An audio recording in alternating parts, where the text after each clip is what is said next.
कुछ साल पहले इंडिया के हालात पाकिस्तान के हालात से भी बदतर थे। ना ही मुल्क चलाने के पैसे थे इनके पास और ना ही कोई और मुल्क इनको कर्जा देता। पाकिस्तान को तो IMF कर्जा दे देता है, लेकिन IMF ने भी इंडिया को कर्ज देने से साफ साफ मना कर दिया। मुल्क इतना तबाह हुआ था कि लोग भूख से मर रहे थे। ना लोगों के पास रोजगार था और ना ही कारोबार करने के लिए पैसे। गवर्नमेंट महकमे में रिश्वतखोरी, हर जगह करप्शन, आवाम का इंडिया में रहना महाल हो गया था। दूसरी तरफ इंडिया के पास सिर्फ 3 हफ्ते मुल्क चलाने के पैसे थे, उसके बाद मुल्क दिवालिया हो जाता। पर फिर एंट्री होती है एक ऐसी शख्स की जिसने इंडिया का तकदीर बदल दिया, इंडिया के इकोनॉमी को 5वां सबसे स्ट्रॉन्ग इकोनॉमी बना दिया। पर अब सवाल ये आता है कि उसने 1.5 साल में डूबी हुई इकोनॉमी को बचाया कैसे। आज़ादी के बाद पाकिस्तान दिन ब दिन तरक्की की तरफ जा रहा था और वहाँ इंडिया को खाने तक के पैसे नहीं थे। मुल्क इतना तबाह हुआ था कि लोग भूख से मर रहे थे। ना लोगों के पास कारोबार के पैसे थे और ना ही बाहर की कंपनियां इंडिया आती थी, क्योंकि यहाँ करप्शन इतना था कि उनको लाइसेंस मिलने ही सालों लग जाता था। आखिर में एक टाइम ऐसा आया कि इंडिया के पास सिर्फ 3 हफ्ते मुल्क चलाने के पैसे थे, उसके बाद मुल्क दिवालिया हो जाता। मजबूर होकर इंडियन गवर्नमेंट ने IMF से कर्ज मांगने का सोचा, पर IMF ने कर्ज देने से साफ साफ मना कर दिया।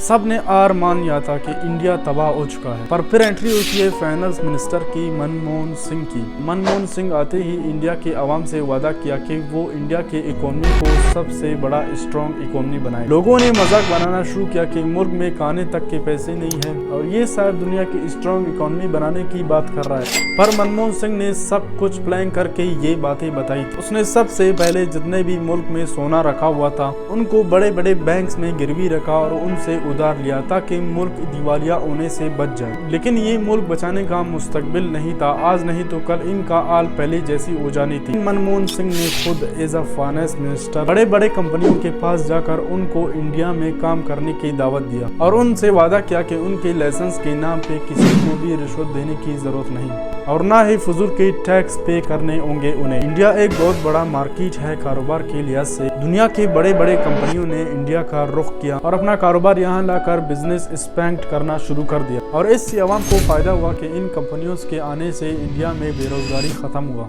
और दूसरा काम ये किया गवर्नमेंट ने, और जो लोग अपना कारोबार खोलना चाहते थे, पैसे नहीं थे उनके पास, तो उनको गवर्नमेंट ने बिना किसी सूद के कर्जा देना शुरू किया ताकि वो अपना कारोबार खोल सकें और मुल्क में हर तरह तरक्की हो। पूरा मुल्क इन मनमोहन सिंह के फैसले से खुश था। हर बंदा तारीफ कर रहा था उसकी, पर मनमोहन सिंह के लिए ये भी काफी नहीं था। वो जानता था कि आवाम को रोजगार मिलने से और कारोबार बनने से मुल्क तो दिवालिये से बच गया, पर इंडिया स्ट्रॉन्ग इकोनॉमी कभी नहीं बन सकता। इंडिया के इकोनॉमी को स्ट्रॉन्ग इकोनॉमी बनाने का जो पिलर है वो है तालीम। उस वक्त ना ही स्कूल अच्छे थे और ना ही लोग अपने बच्चों को स्कूल पढ़ाई के लिए भेजते थे।